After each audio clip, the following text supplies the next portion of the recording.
You will hear a conversation between a travel agent and a woman who wants to go to Australia with her husband on holiday. First, you have some time to look at questions 1 to 3.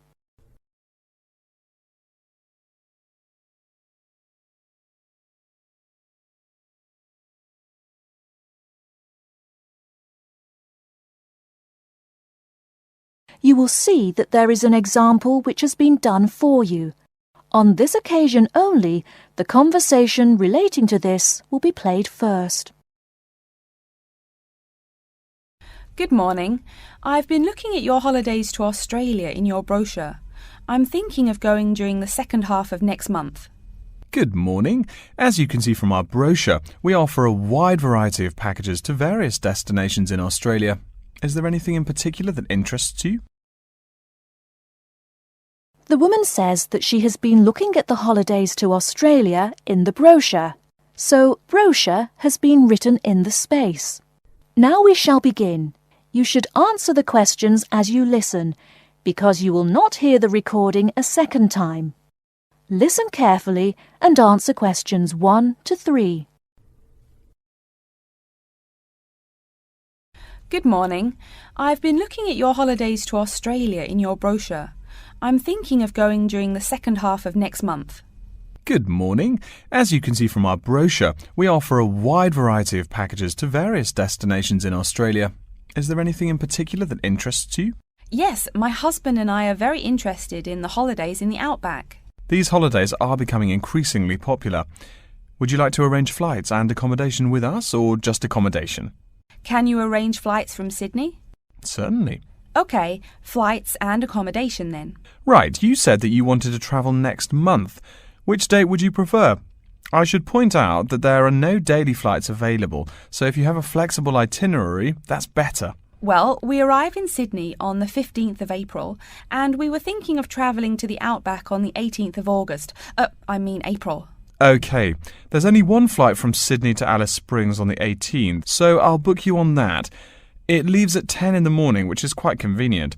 Shall I book 2 seats for you? Yes, please. As for your stay in the outback, you can see from the brochure that we offer 3 packages: budget, standard and luxury.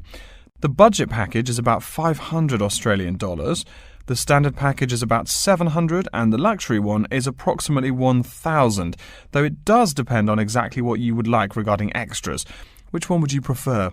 Well, we can't decide between the budget and standard options. Well, actually, just looking at my computer here, on the date that you want to fly into Alice Springs, there is no standard accommodation available. It's fully booked, I'm afraid. That's okay.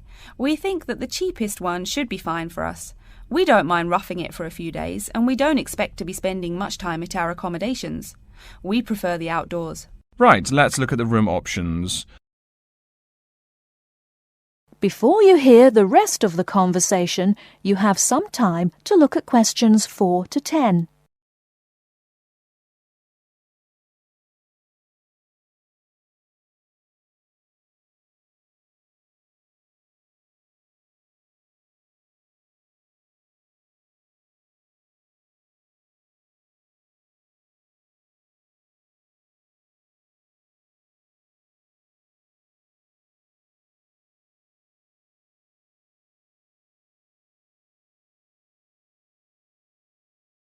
Now listen and answer questions 4 to 10. First of all, would you prefer a non-smoking room? Yes, neither of us smokes. OK. Oh, before I forget, could you book everything in my husband's name, please? Yes, of course. Are you paying by credit card? Yes. In that case, I'll need your husband's name exactly as it appears on the card. Of course, it's John A. Smythe. That's Smythe with a Y. John, middle initial A, surname Smythe, S-M-Y-T-H. Is that correct? Correct. Thank you. I'll just check the price. The room will cost $100 a night plus $10 tax, so $110 per night in total. Is that okay? Yes, that's fine. Book us for 3 nights, please. Most of the guests like to participate in some special activities and trips while they are staying in the outback. Is there anything that interests you and your husband? Yes, there are several things we'd like to see and do. We'd definitely like to visit the cultural centre. Yes, that's very popular. It's within walking distance of the accommodation and it's free. It's also a great place to pick up souvenirs of your trip. We were thinking about visiting one of the nearby farms. There are 2 farms nearby, a sheep farm and a kangaroo farm. There is also an opportunity to ride camels in the desert. Have you ridden a camel before? No, but it sounds like fun. Could you give me some more details about the kangaroo farm and the camel ride? Certainly. The kangaroo farm includes information on how the animals are raised, whilst the camel ride provides information on desert flora and fauna. Which would you prefer? You can arrange to see the kangaroos in the wild if you like, rather than on a farm. That sounds perfect. OK, we'll go on the camel ride and see the kangaroos in their natural habitat. OK, I'll arrange that for you. I forgot to mention that the journey also includes a stop at a place of Aboriginal artwork. It's a place well known for its stone carvings of animals and mythical creatures. That sounds great. Are the carvings in the desert? Yes. Wonderful. Well, that's perfect then. I'm sure you'll have a lovely trip, but remember that you need to take care in the sun. Yes, we're really looking forward to our trip. We really want to try to experience the dream time under the stars. Of course. That's what a trip to the outback is really all about. Yes. Now, how about the cost?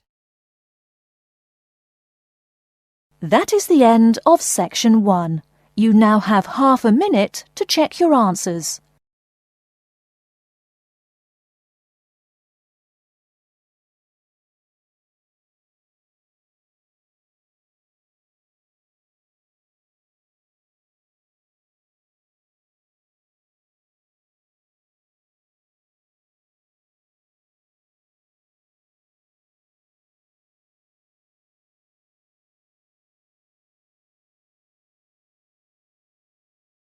Now turn to section 2.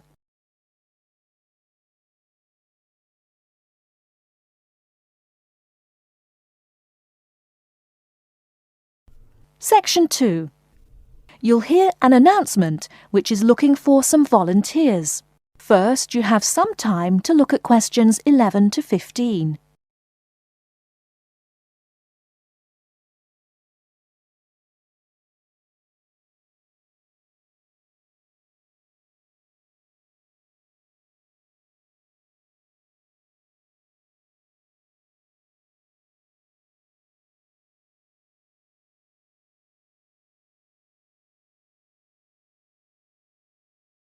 Now, listen carefully and answer questions 11 to 15. Continuing our broadcast of public service announcements, Worldwide Helpers announces upcoming vacancies for a number of volunteer worker positions. All applicants must meet the following requirements. First of all, applicants must be over 18 years of age. The company apologises, but there can be no exceptions to this rule. Second, persons interested in these positions may not have police records. Minor traffic offences like a parking ticket are, of course, no problem. But, and I quote, past and present drug users and sex offenders need not apply. The employer will, of course, check with the police to verify your clean record. In addition, applicants must supply references from past or present employers or teachers along with their recent CV. These references must testify as to the applicant's work habits and/or character. Remember, these are references from employers or teachers. A note from your dear old mum won't do. Worldwide Helpers assures me that they will contact these references to confirm they are genuine. Although all positions are volunteer, the employer will reimburse some of your expenses. For example, they will pay for transportation to and from the job site. Aside from that, the cost of phone calls is covered. Before you hear the rest of the talk, you have some time to look at questions 16 to 20.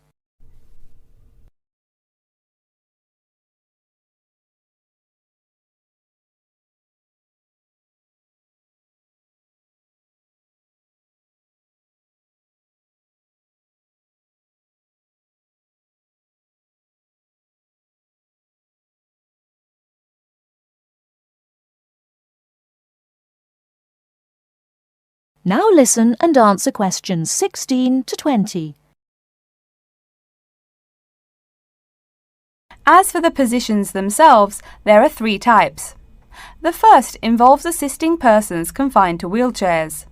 For this position, volunteers must be physically fit and in excellent health. They must be able to lift at least 150 pounds. They should also have a current first aid certificate from the Red Cross. But the most important requirement is that the volunteer must have his own car. On Tuesday afternoons, the volunteers take their clients to various scenic spots around the city to experience and enjoy nature. If you don't drive, but you'd still like to get involved, the centre has a number of openings for people to read to the blind. Readers must, of course, read English clearly. Persons with no foreign accent are preferred. For these positions, you must be available on Monday mornings. Oh, wait, I see a note here. There is one opening for someone who can read Urdu. Apparently, there is a Pakistani blind person who'd like to hear his or her native language, but the other positions are all in English. And finally, there are a limited number of volunteers needed to care for disabled children. I'm sorry, but the information I've been given does not say how many children or what disabilities they have. In any case, you are needed to care for the children for 1 week in August. Apparently, this will be at the close of the summer holiday. I would guess this involves helping them with the routine chores of daily life. Again, volunteers for this position must know basic first aid, be in good health, and be able to lift up to 75 pounds. All applications for this position have to be submitted no later than Monday, August 8th. Applications may be made either by regular postal service, the snail mail, or by email. The mailing address is Worldwide Helpers, Post Office Box 651, East Surrey, BY8 99C. Please write "Attention Mary Smith" on the envelope. Or you can send email to acrawfor@worldwidehelpers.org. That's acrawfor@worldwidehelpers.org. So get out there and do something good. Okay, our next announcement is looking for someone to facilitate tiger breeding at the London Zoo. And get this, it's a strictly volunteer position. That means you don't get paid. Oh my God. I'm sorry, ladies and gentlemen, but I just have to laugh. That is the end of section 2. You now have half a minute to check your answers.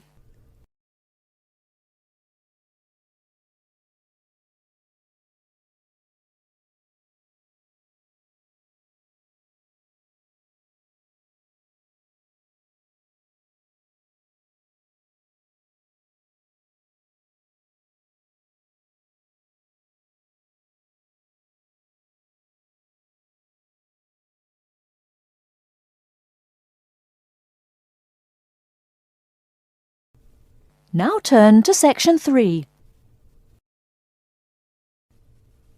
Section 3. You will hear a student called Pete talking to his classmate Dave about the presentation that he will give on environmental science. First, you have some time to look at questions 21 to 25.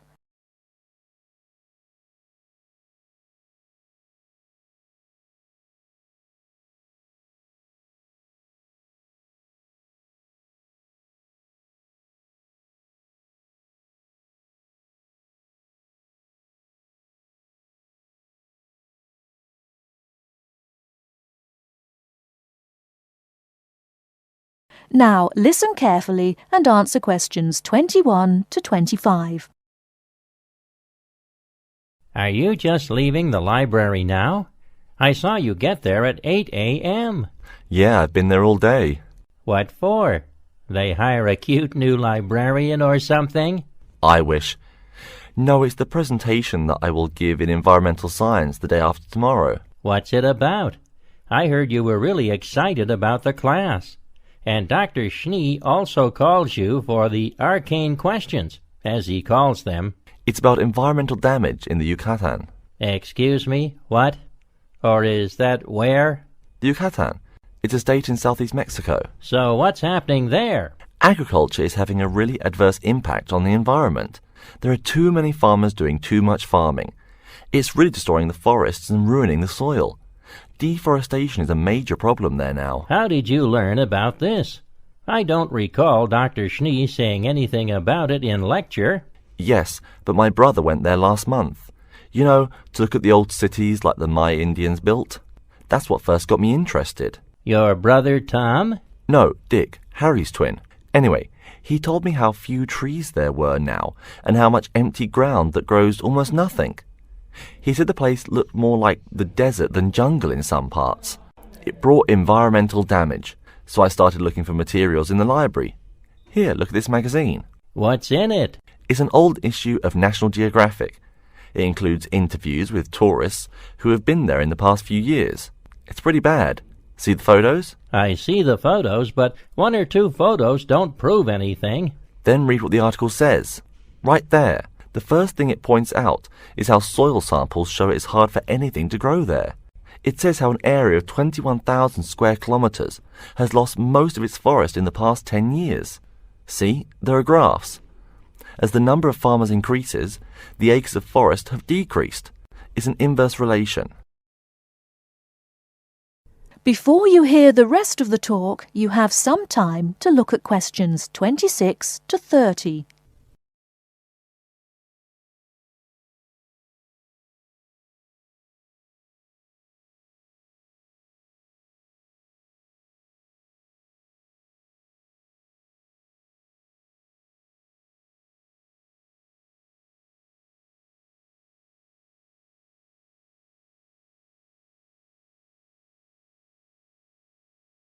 Now listen and answer questions 26 to 30.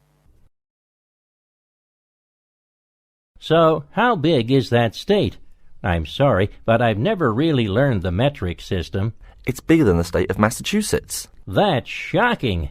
Anything else? There's lots of else. Scientists say there's a growing area of about 10.5 square kilometers where nothing can grow at all. It's like the beginning of a desert. Oh, yes. What Dr. Schnee called desertification. But why can't anything grow there?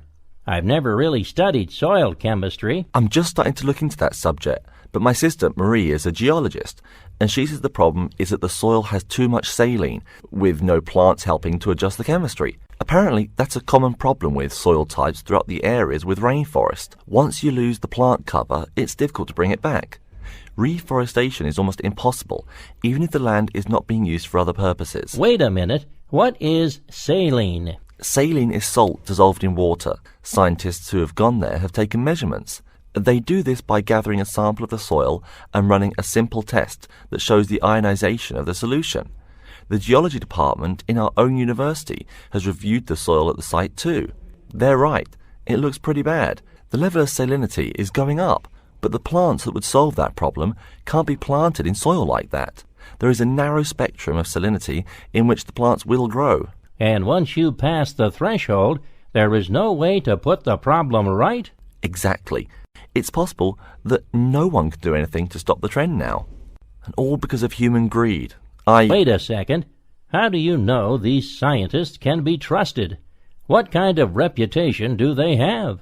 Are they reliable? Oh, they're definitely reliable. They include 4 members of the faculty from the geology department right here at MIT. Here, study these photographs and check the damage yourself. That's what Dr. Horst, who wrote the book here, did. He's newly appointed, but Dr. Schnee said that he's brilliant. So, where are you going now? I'm headed over to the geography department to borrow a map for my presentation. You know, this whole problem could have been avoided. The farmers there in the Yucatan... Pete? What? Go take a break. Leave some studying for the rest of us. That is the end of section 3. You now have half a minute to check your answers.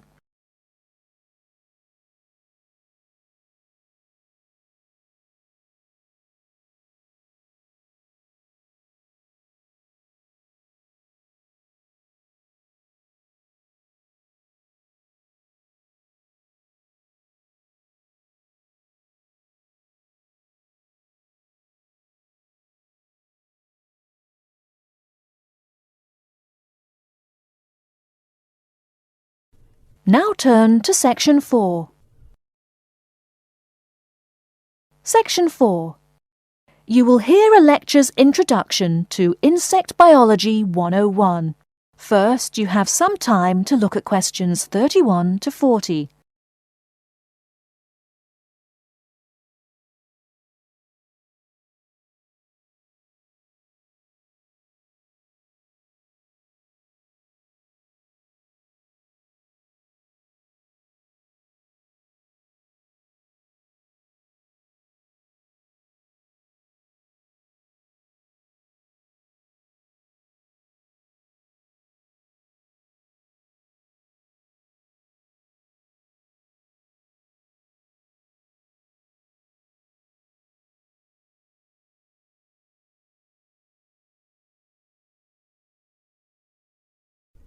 Now listen carefully and answer questions 31 to 40.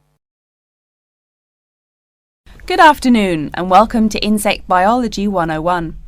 I'd like to begin this course with a few remarks about good insects and bad ones. Bugs are all around us, and that's both a benefit and an annoyance, sometimes maybe even serious harm. First, let's talk about the good things that insects do for us. Probably the most important insect for humans, and maybe for all other life, is the bee. Bees help plants in the process of pollination, and thus are necessary to most flowers and fruit-producing trees. That is, they carry pollen from male flowers to female. If it weren't for bees, we'd have very few food plants and no fruit either. In fact, there would be no we. No less a thinker than Albert Einstein pointed out that, without bees, humanity would be dead within a year or less. We'd starve. It's that simple. That should maybe make us just a little humble. A little less dramatic is the fact that bees also make the honey we eat.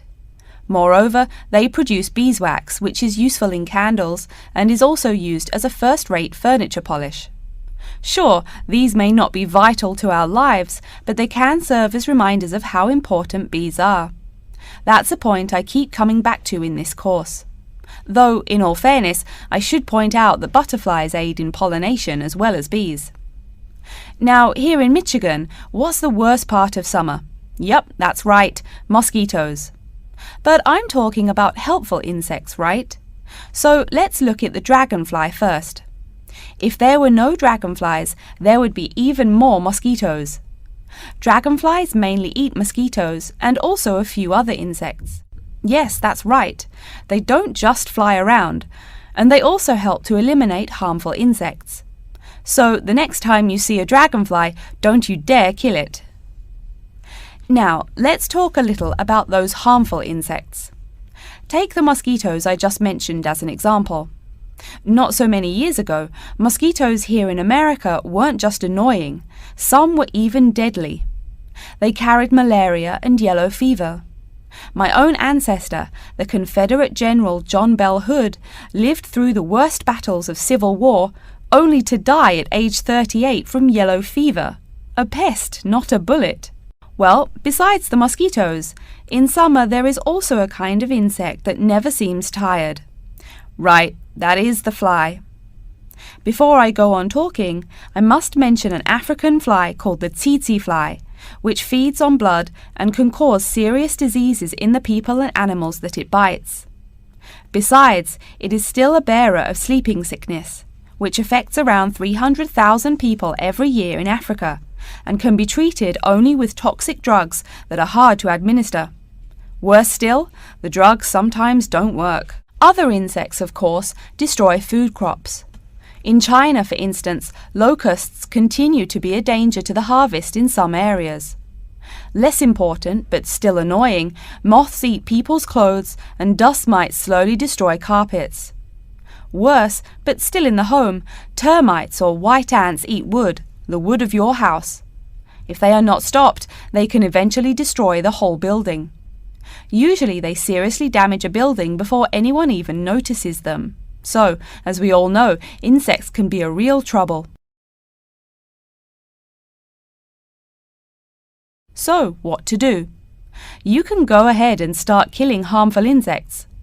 In the early decades after the Communist Revolution in China, Chairman Mao encouraged the people to swat every fly they could see.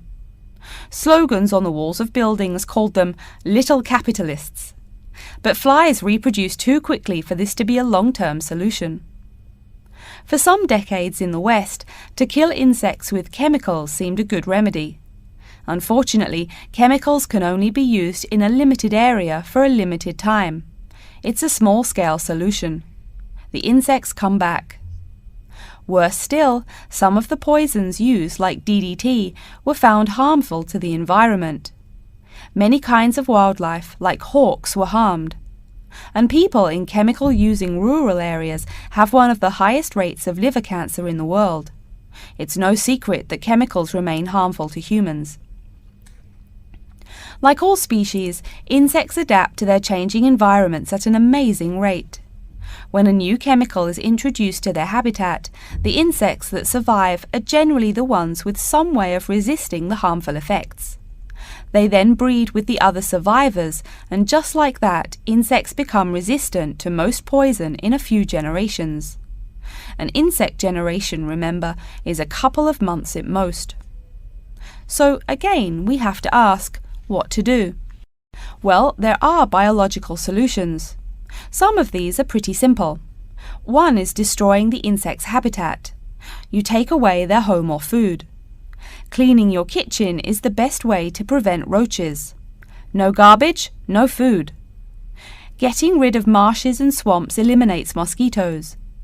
Other solutions might include bringing in dragonflies or bats in areas where mosquitoes are many. This is a cheaper alternative to chemicals. Biological methods like this also bring no extra pollution to the environment. But you have to be careful. If you change the environment too much, you might be hurting other forms of life accidentally.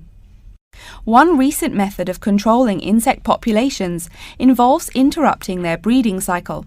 What does that mean? It means birth control for bugs. Insects are provided with food that makes them unable to reproduce. Since they can't have babies, the population disappears, or nearly so.